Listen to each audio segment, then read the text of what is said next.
Hello everyone, today I'll be showing you guys how to configure the low balance notification in MagnusBilling.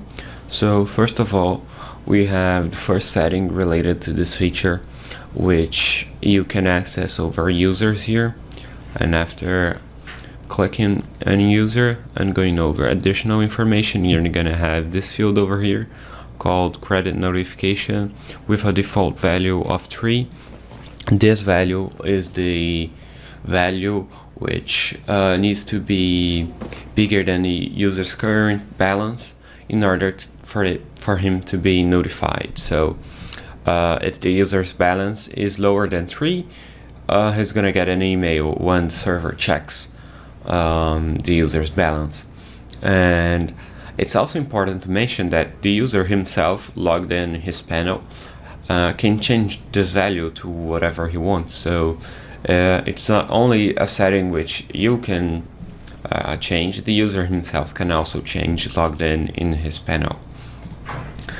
Okay, so going over to configurations and settings, we're gonna have this setting called low balance notification frequency, which the value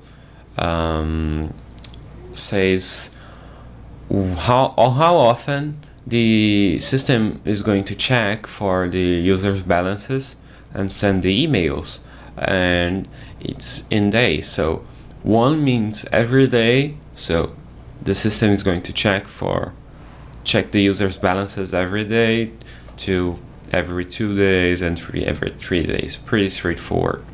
And also, if you go over to emails here and click the reminder email, you can also change the email structure that the system is going to send.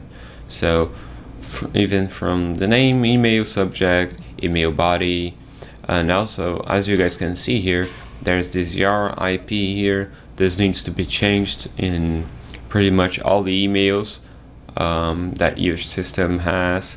And we also have these variables here, which you can see all the options here over in this tab, and in the email body here you can compose the email as you seem fit.